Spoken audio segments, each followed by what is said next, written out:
नमस्कार दोस्तों, स्वागत है आपका अपने YouTube channel top rank study में। हमने नया सेशन शुरू किया था हिंदी व्याकरण। हिंदी व्याकरण में हमने पढ़ा हिंदी भाषा का सामान्य परिचय।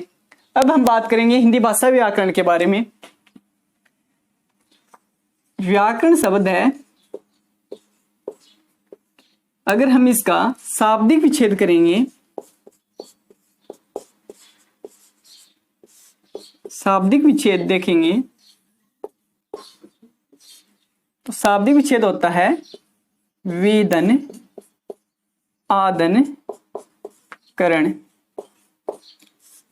ध्यान रहे यह शाब्दिक विच्छेद है, ना कि संधि विच्छेद।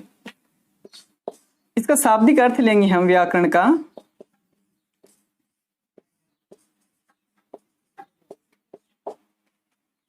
शाब्दिक अर्थ होता है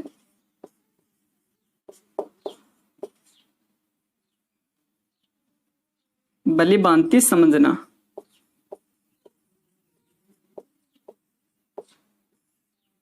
या भली प्रकार से जानना। अब बात आती है कि व्याकरण के अंग कितने होते हैं। ध्यान दे, हम हिंदी व्याकरण को एक टॉपिक से दूसरे टॉपिक से जोड़ते हुए पढ़ेंगे। सबसे पहले हम लेंगे वर्ण विचार, उसके बाद लेंगे शब्द विचार, उसके बाद लेंगे वाक्य विचार। अगर हम वर्ण विचार को सही तरीके से नहीं समझ पाएंगे तो हमें शब्द विचार का जो टॉपिक है वो नहीं समझ में आएगा। अगर हम वर्ण टॉपिक को पूरा नहीं पढ़ेंगे तो हमें संधि का टॉपिक भी समझ में नहीं आएगा।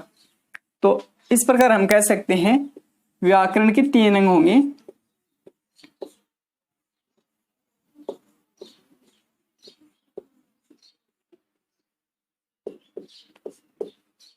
ध्यान दें, प्रथम है वर्ण विचार,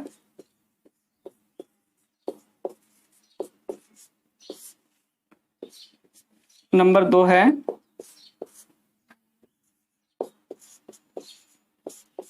शब्द विचार, और नंबर 3 पर हम लेंगे वाक्य विचार।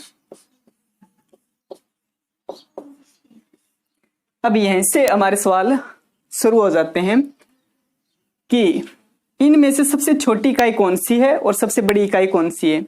देखिएगा, वाक्य बनता है शब्दों के सार्थक योग से और शब्द बनता है वर्णों के सार्थक योग से, और वर्ण बनता है ध्वनि से। अब हमारे सामने प्रश्न आता है कि ये ध्वनि क्या होती है। ध्यान दें, ध्वनि है भाषा की सबसे छोटी मौखिक इकाई।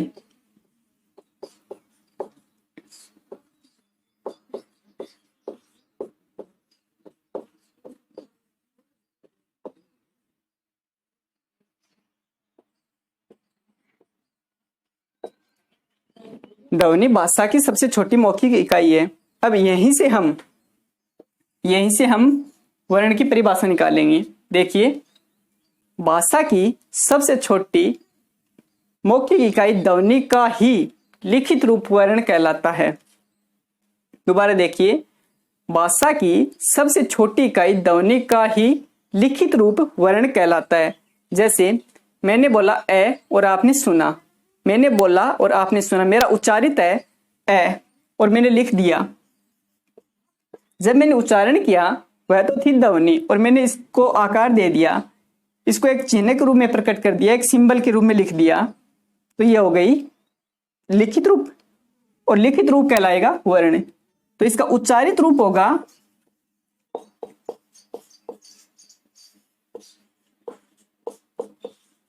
ध्वनि कहलाएगा, और ए का लिखित रूप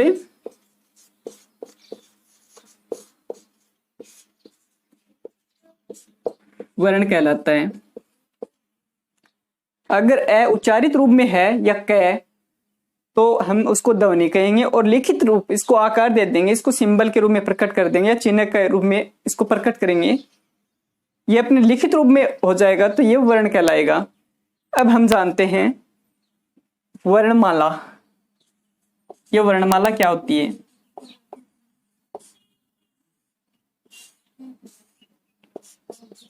हमने टॉपिक शुरू किया है सबसे पहले हम ये जानेंगे वर्ण विचार। वर्ण विचार के बारे में हमने सबसे पहले सीखा कि वर्ण होता क्या है। अब आता है वर्णमाला। वर्णमाला क्या होती है? देखिए, निश्चित क्रम में, एक निश्चित क्रम में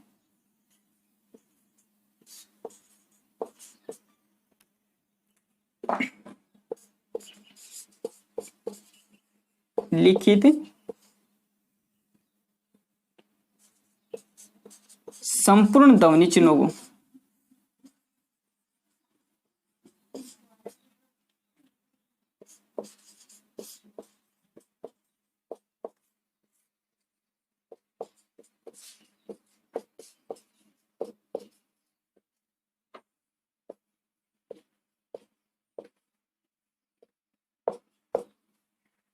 वर्णमाला होती है एक निश्चित क्रम में या व्यवस्थित रूप से लिखित संपूर्ण ध्वनि चिन्हों में हम कह सकते हैं हिंदी भाषा के संपूर्ण वर्णों के समूह को हम वर्णमाला कहते हैं। अब यहां से हम अपने टॉपिक वर्ण विचार के अंदर चलते हैं। हमने जाना व्याकरण के 3 अंग होते हैं, वर्ण विचार, शब्द विचार और वाक्य विचार। हमने वर्ण की परिभाषा, ध्वनि के बारे में और वर्णमाला के बारे में जाना। अब वर्ण विचार के संबंध में कुछ तथ्य हैं, सबसे पहले हम वो जान लेते हैं।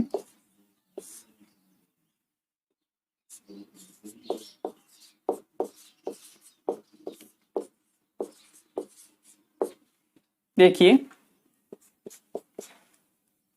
एक क्वेश्चन आता है, भाषा की सबसे छोटी इकाई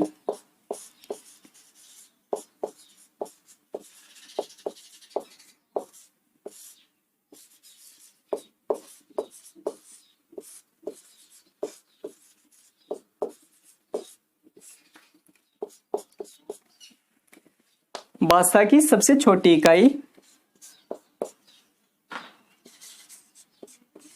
भाषा की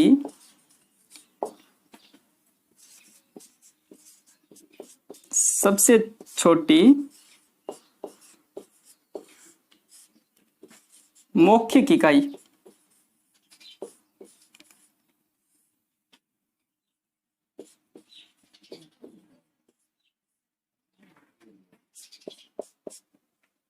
एक क्वेश्चन बनता है, भाषा की सबसे छोटी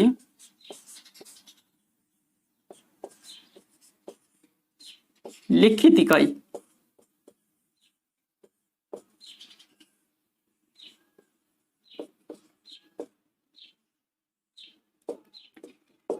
यहां से आपके सारे कंफ्यूज दूर हो जाएंगे। भाषा की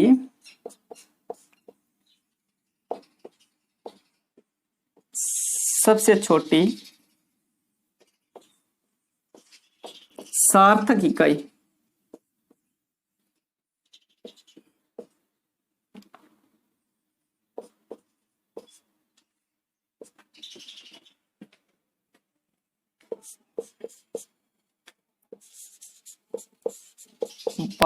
भाषा की सबसे छोटी भाव या भावार्थ के आधार पर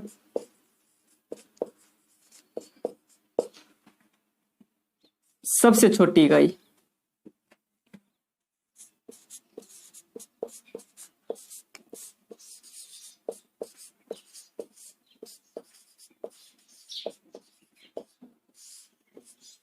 इनमें से बहुत से विद्यार्थियों को कंफ्यूज रहता है कि भाषा की सबसे छोटी इकाई कौन सी है, या भाषा की सबसे छोटी मौखिक इकाई, सबसे छोटी लिखित इकाई।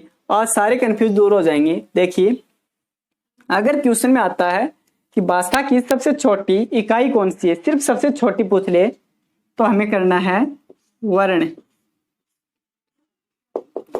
अगर भाषा की सबसे छोटी मौखिक, यहां पर आपको देखना है क्वेश्चन में मौखिक, अगर आपको क्वेश्चन में मौखिक मिल जाए तो वहां पर आपको करना है ध्वनि। यहां पर मौखिक भी मिल सकता है या उच्चारित। अब है भाषा की सबसे छोटी लिखित, यहां पर है लिखित, लिखित इकाई आ जाए क्वेश्चन में तो हमें करना है वर्ण। अगला तथ्य है भाषा की सबसे छोटी सार्थक इकाई। सार्थक का अर्थ होता है यानी स प्लस अर्थ, अर्थ के साथ में।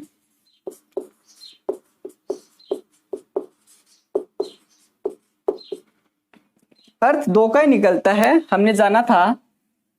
भाषा के तीन अंग हैं, वर्ण विचार, शब्द विचार और वाक्य विचार। अर्थ के आधार पर दो ही हैं, शब्द विचार और वाक्य विचार।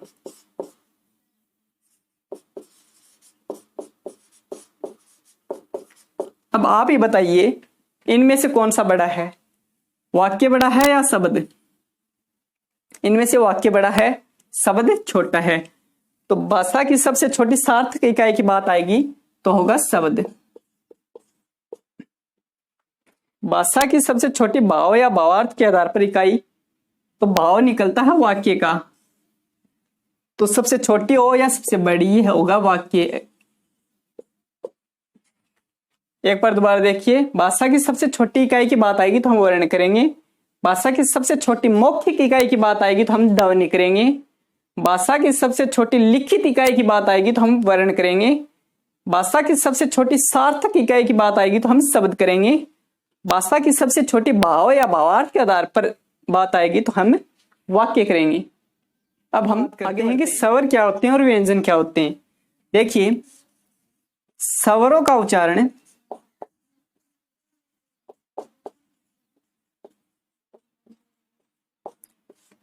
स्वतंत्र रूप से किया जाता है।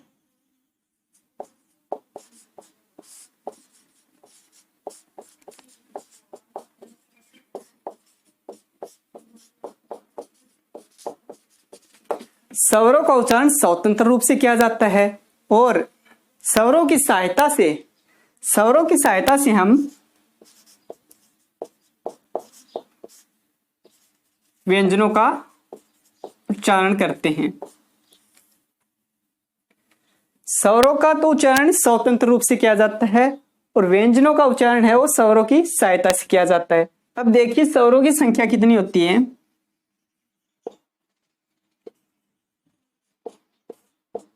स्वरों की संख्या 11 होती है। जानते हैं 11 स्वर कौन कौन से हैं? एक तो है ए, आ, ई, दृगी, उ, दृगु,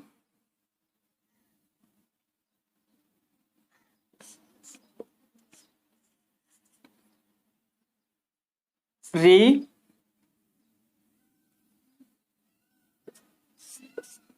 ए, आई, ओ, औ। स्वरों की संख्या 11 है। 11 स्वर जो निम्नलिखित हैं।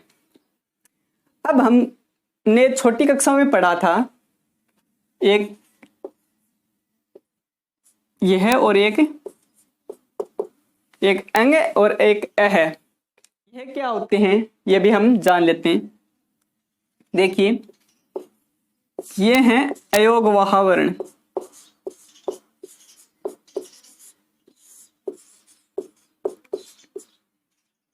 इनकी संख्या 2 होती है। अयोगवाह का अर्थ, अ उपसर्ग का प्रयोग हम नई के अर्थ में करते हैं।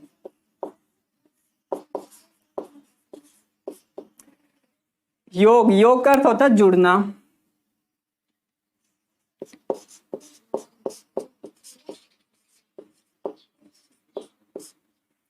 वह का अर्थ होगा वहन, जो जुड़कर वहन नहीं होते हैं। अब सवाल यह खड़ा होता है कि ये किसके साथ जुड़कर वहन नहीं होते हैं? तो यह व्यंजनों के साथ जुड़कर वहन नहीं होते हैं।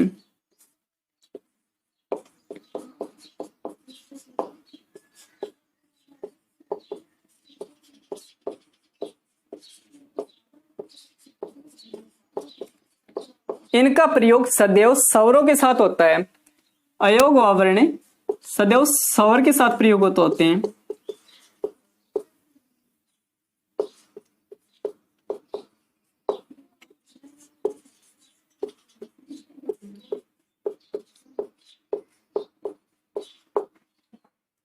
यह है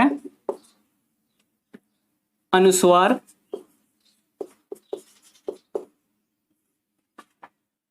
जिसको हम इस सिंबल से प्रकट करते हैं। इसको हम विसर्ग कहेंगे।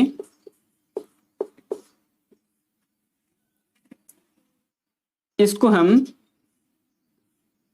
इस सिंबल से प्रकट करते हैं। तो सवाल आएगा अयोग वर्ण की संख्या कितनी होगी? 2। अयोग वर्ण कौन कौन से होते हैं? अनुस्वार और विसर्ग। उम्मीद करता हूं आपको यह समझ में आया होगा। अब हमने जाना कि स्वरों की संख्या 11 होती है। अब हम स्वरों का वर्गीकरण पढ़ेंगे। स्वरों का वर्गीकरण सबसे पहले हम लेंगे मात्रा काल के आधार पर।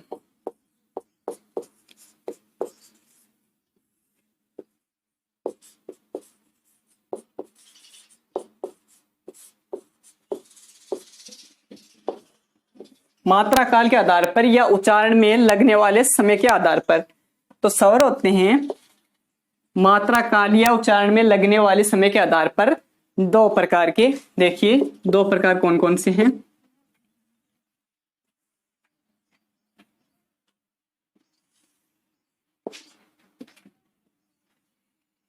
एक होगा ह्रस्व स्वर और दूसरा है दीर्घ स्वर।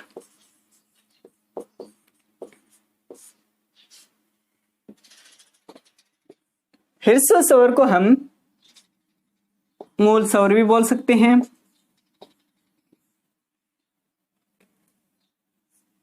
लघु स्वर भी बोल सकते हैं,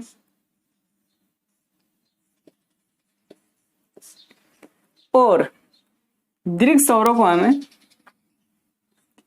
द्विमात्रिक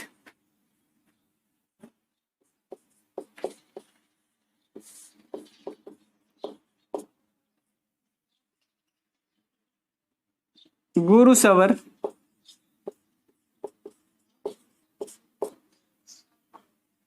मिश्रित स्वर,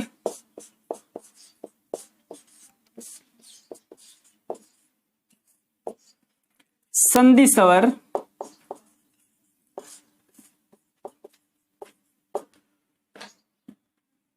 इसको द्विमात्रिक क्यों बोला? इसको हम एक मात्रिक भी बोल सकते हैं।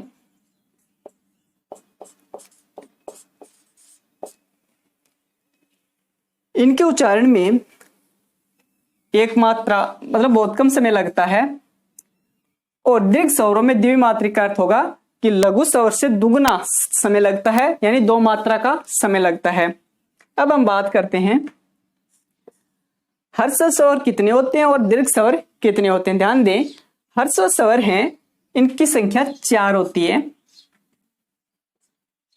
वो 4 कौन कौन से देखिए। एक तो होगा ए, एक ई, उ और री। ह्रस्व स्वर 4 हैं, ए, ई और उ, री। ये 4 स्वर ह्रस्व हैं। और दीर्घ स्वरों की संख्या होगी 7। वो 7 कौन कौन से देखिए। आ, दीर्घ ई, दीर्घ उ, ए, आई, ओ और औ। अब क्वेश्चन आता है कि दीर्घ स्वरों की संख्या कितनी होगी, तो हम उत्तर करेंगे 7। और ह्रस्व स्वरों की संख्या पूछ ली जाएगी तो 4 होगी। 4 स्वर हैं, वो आपके सामने निम्नलिखित हैं। दीर्घ स्वर ये होंगे जो यहां पर लिखे हुए हैं। अब एक और सवाल खड़ा होता है, एक आता है संयुक्त स्वर।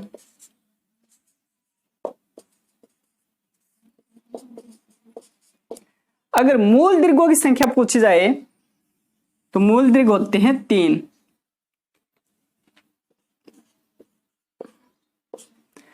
अगर संयुक्त स्वरों की बात आ जाए तो संयुक्त स्वर लेंगे हम 4। अब ये भी समझ लीजिए संयुक्त स्वर क्यों है। देखिए इनका अगर हम निर्माण करेंगे तो ए जुड़कर आ हो जाएगा, ई जुड़कर ई, ऊ जुड़कर दीर्घ ऊ। ये तो अपने जातीय स्वर से जुड़कर दीर्घ हो जाते हैं। ये देखिए संयुक्त स्वरों का निर्माण कैसे होता है।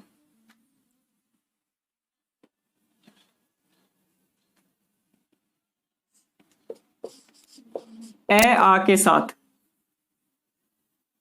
ए या आ के साथ ई या ई जुड़ जाए तो ए का निर्माण हो गया। ठीक है। अगर ए या आ के साथ ए जुड़ जाए तो ए का निर्माण होगा। तो ये 2 स्वर हो गए। इस प्रकार संयुक्त स्वर हो जाएंगे क्योंकि ये विजातीय स्वरों से मेल करते हैं। अगर ए या आ के साथ ऊ या ऊ जुड़ जाए तो ओ का निर्माण होगा। अगर ए या आ के साथ ओ जुड़ जाए तो औ का निर्माण होगा। इस प्रकार संयुक्त स्वर बनते हैं। उम्मीद करता हूं आपको यह तरीका समझ में आया होगा।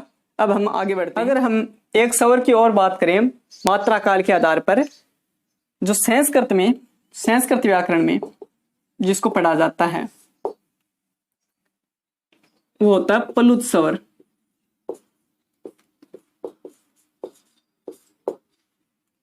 इसके उच्चारण में 3 मात्रा का या इससे भी ज्यादा समय लगता है। जैसे कि हम एक उच्चारण करते हैं ओम का। ओम का उच्चारण करेंगे तो हमें 3 मात्रा या इससे ज्यादा का भी समय लगता है। तो मात्रा काल के आधार पर अगर तीसरा भेद माना जाएगा तो वो होगा प्लुत स्वर। अब हम बात करते हैं स्वरों के वर्गीकरण नंबर 2 पर। जीवा यानी जीभ की स्थिति के आधार पर स्वरों का वर्गीकरण।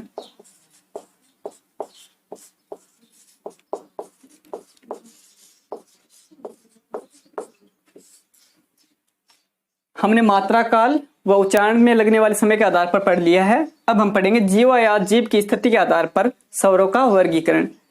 इस आधार पर हम स्वरों का 3 प्रकार से वर्गीकरण कर सकते हैं। देखिए नंबर 1 होगा अग्र स्वर, और नंबर 2 होगा मध्य स्वर, और नंबर 3 होगा पश्च स्वर। देखिए कौन कौन से होते हैं। एक होगा अग्र स्वर, नंबर 2 पर हम लेंगे मध्य स्वर, नंबर 3 पे लेंगे हम पश्च स्वर। अगर का अर्थ होता आगे। जिन स्वरों का उच्चारण करते समय जीभ के आगे का भाग सक्रिय रहता हो वो होता है अग्र स्वर। वो स्वर हैं 4। इनका आप उच्चारण करके भी देख सकते हैं, जैसे कि ई, ए, ऐ। अगर इन 4 स्वरों का अगर हम उच्चारण करेंगे तो हमारी जीभ का आगे का भाग है वह कंपन करेगा, सक्रिय रहेगा।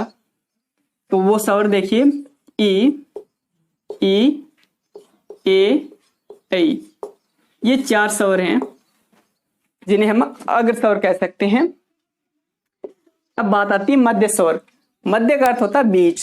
जिन स्वरों का उच्चारण करते समय जीभ के मध्य के भाग में कंपन होता है या जीभ के मध्य का भाग सक्रिय रहता है उसे हम मध्य स्वर कहेंगे। मध्य स्वरों की संख्या होगी 1 और वह स्वर है ए। अब पसच। पसच का अर्थ होता है पीछे, यानी जिन स्वरों का उच्चारण करते समय जीभ के पीछे का भाग सक्रिय रहता है या पीछे के भाग में कंपन होता है उन्हें हम पसच स्वर कहेंगे। पसच स्वर होंगे 6। देखिए 6 स्वर कौन कौन से हैं? आ, उ, दीर्घ उ। एक होता है मेहमान स्वर जिसे हम इंग्लिश में लिखते हैं ओ। इसे हम मेहमान स्वर भी कह सकते हैं, आगत स्वर भी कह सकते हैं। ओ और औ, ये 6 स्वर पसच स्वर कहलाते हैं। अब हम आगे बढ़ते हैं, देखते हैं तीसरा वर्गीकरण। हम तीसरा वर्गीकरण लेते हैं मुखाकृति के आधार पर।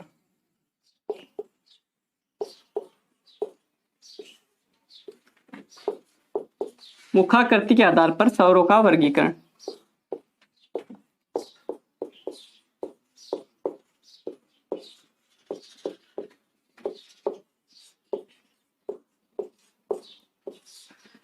मुखाकृति का अगर हम संधि विच्छेद करेंगे तो होगा मुख प्लस आकृति, यानी मुख की आकृति के आधार पर। मुख की आकृति के आधार पर अगर हम स्वरों की बात करें तो स्वरों का वर्गीकरण हम 4 प्रकार से कर सकते हैं। 4 प्रकार से। देखिए वो 4 प्रकार कौन कौन से हैं। नंबर 1 पर हम लेंगे संवरित स्वर।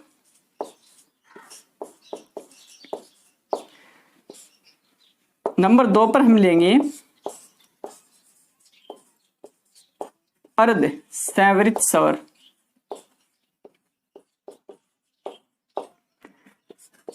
नंबर 3 पर हम लेंगे विवरित स्वर और नंबर 4 पर हम लेंगे अर्ध विवृत स्वर। देखिए संवर्त का अर्थ होता है बंद। जिन स्वरों का उच्चारण करते समय मुख बंद हो जाता है उन्हें हम संवर्त स्वर कहते हैं। जिन स्वरों का उच्चारण करेंगे जिससे कि जीभ का आगे का भाग अधिक ऊंचाई पर जाता है जिसके कारण मुख बंद हो जाता है तो वह स्वर संवर्त स्वर कहलाएंगे। संवर्त से उच्चारित होने वाले स्वर कौन कौन से हैं ये देखेंगे हम। संवर्त स्वर होंगे ई, दीर्घ ई, उ, दीर्घ उ। अगर इन स्वरों का उच्चारण करेंगे हम तो मुख प्राय बंद हो जाएगा। इनकी संख्या होती है 4। अब हम बात करते हैं अर्ध संवर्त स्वर। हमने जाना संवर्त का अर्थ होता बंद, अर्ध का होगा आधा, यानी आधा मुख बंद, आधा मुख बंद। अगर हम संवर्त स्वरों का उच्चारण करते हैं तो मुख है ना वो पूरा बंद हो जाएगा। अगर हम अर्ध संवर्त स्वरों को उच्चारण करेंगे तो प्राय मुख आधा बंद होगा। तो वो स्वर होंगे ए और ओ। इन स्वरों का उच्चारण करेंगे तो आधा मुख बंद हो जाएगा। संवर्त स्वरों में जीभ अधिक ऊंचाई पर जाती थी पर अर्ध संवर्त स्वरों में जीभ संवर्त की तुलना में कम ऊंचाई पर जाती है, इसके कारण आधा मुख बंद होता है। वो 2 स्वर हैं ए और औ। अब बात करते हैं हम विवर्त स्वर की। विवर्त स्वर में मुख प्राय पूरा खुल जाता है, मुख है वो पूरा खुल जाएगा विवर्त में। तो वो मात्र एक स्वर है आ। अगर हम आ का उच्चारण करेंगे तो मुख पूरा खुल जाएगा। अब विवर्त का अर्थ खुला होता है तो अर्ध विवर्त मतलब आधा खुला मुख। इसमें वो अर्ध संवर्त से तो अधिक और विवर्त से कम। अर्धविवर्त में अर्ध संवर्त से तो अधिक और विवर्त से कम, तो वो स्वर होंगे ए और औ। इस प्रकार मुखाकृति के आधार पर स्वरों का वर्गीकरण है, ऐसे कर सकते हैं संवर्त स्वर, अर्ध संवर्त स्वर, विवर्त स्वर और अर्धविवर्त स्वर। अब हम आगे बढ़ते हैं, वर्गीकरण लेते हैं हम ओष्ठ आकृति के आधार पर।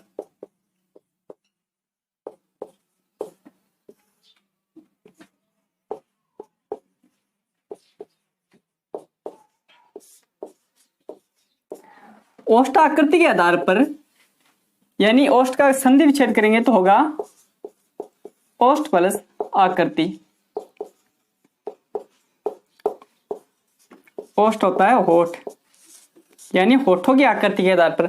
हमने पढ़ लिया मात्रा काल के आधार पर, जीभ की स्थिति के अनुसार, और मुख की आकृति के बाद हम पढ़ रहे हैं ओष्ठ आकृति के आधार पर। ओष्ठ आकृति के आधार पर स्वरों का वर्गीकरण हम दो प्रकार से कर सकते हैं। नंबर 1 होगा वृत्ताकार,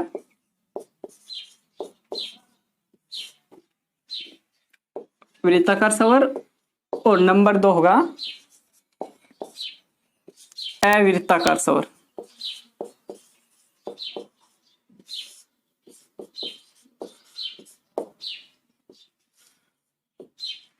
जिन स्वरों का उच्चारण करते समय होठ प्राय गोल हो जाते हैं, जिन स्वरों का उच्चारण करते समय होठ प्राय गोल हो जाते हैं उन्हें हम वर्ताकार स्वर कहेंगे।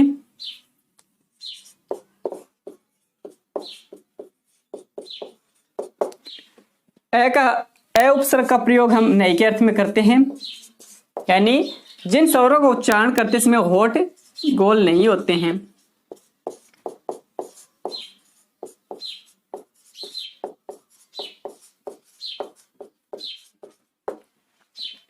अब देखिए वो स्वर कौन कौन से हैं। वर्ताकार स्वर हैं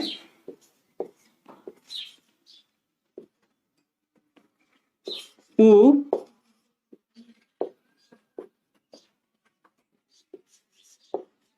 ओ, औ। इन चार को हम वर्ताकार मान सकते हैं। एक होता है मेहमान स्वर, इसको भी हम वर्ताकार कह सकते हैं।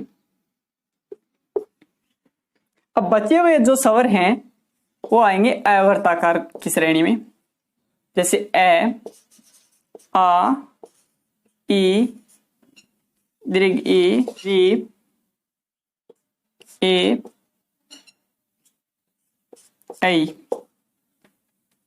ये स्वर हैं जो अवर्ताकार हैं। हम उच्चारण स्थान के आधार पर स्वरों का वर्गीकरण जब व्यंजन पढ़ेंगे उनके साथ ही हम स्वरों का वर्गीकरण भी पढ़ेंगे। अब हम आगे बढ़ते हैं, जानते हैं कुछ और तथ्य। देखिए, एक होता है अक्षर,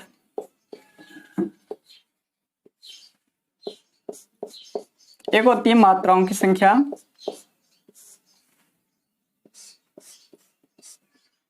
एक होता है बलागात।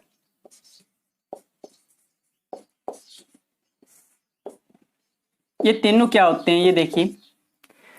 एक या एक से अधिक ध्वनियों का उच्चारण अगर हम एक झटके से कर देते हैं तो वो तो कहलाता है अक्षर। इसकी परिभाषा लिख सकते हैं हम, एक या एक से अधिक ध्वनियों का उच्चारण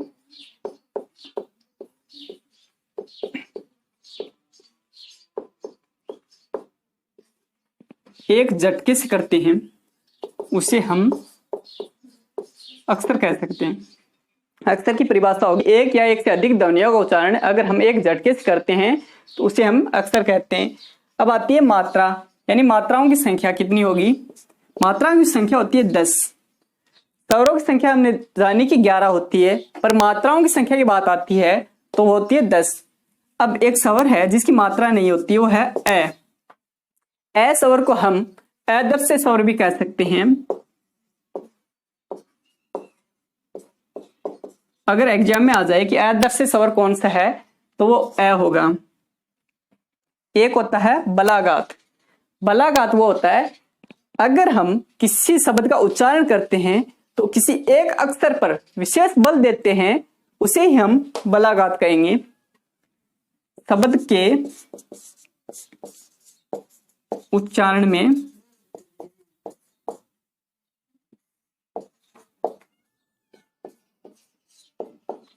एक अक्षर पर विशेष बल देना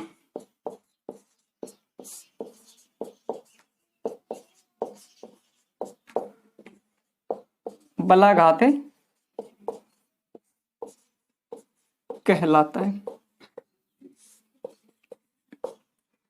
अभी भी आपके मन में एक सवाल घूम रहा है कि वर्णों की संख्या कितनी होती है, यानी कि वर्णों की संख्या कहीं पर हमें 44 मिलती है, कहीं पर 52 मिलती है और कहीं पर 56 मिलती है।